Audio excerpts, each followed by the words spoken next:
बांध के। हाँ बनिया हनौकी घूमे बिलौकी गढ़वा में अचरहा बांध के। घरवा में रहिली घूंघट तान के। घरवा में रहिली घूंघट तान के बिलौकी में नाचली थान के। घरवा में रहिली घूंघट तान के बिलौकी में नाचली थान के।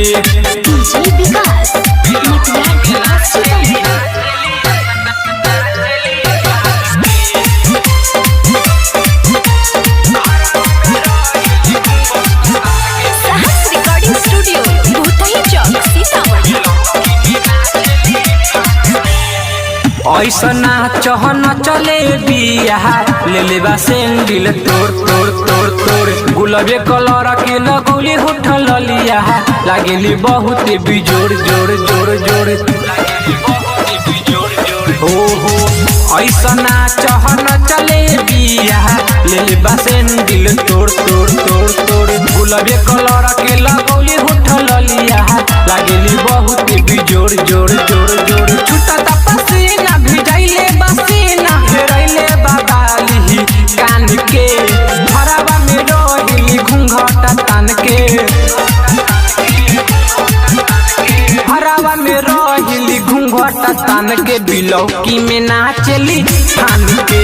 घरवा में रहिली घूंघट तान के बिलौकी में नाचली थान के।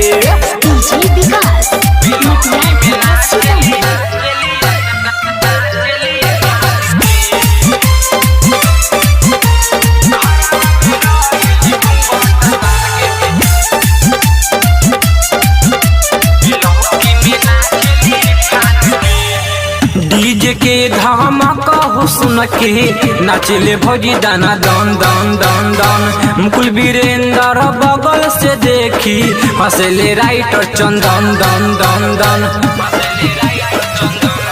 हो डीजे के धमक हो सुन के नाचले भौजी दाना दन दन दन दन। मुकुल वीरेंद्र बगल से देखी हंसले राइटर चंदन दन दन दन। गाना बजा दो हम तो मस्ताना की मांग के। घरवा में रहिली घूंघट तान के। घरवा में रहिली घूंघट तान के बिलौकी में नाचली थान के। घरवा में रहिली घूंघट तान के बिलौकी में नाचली थान के। सहर्ष रिकॉर्डिंग स्टूडियो भूतही चौक सीतामढ़ी।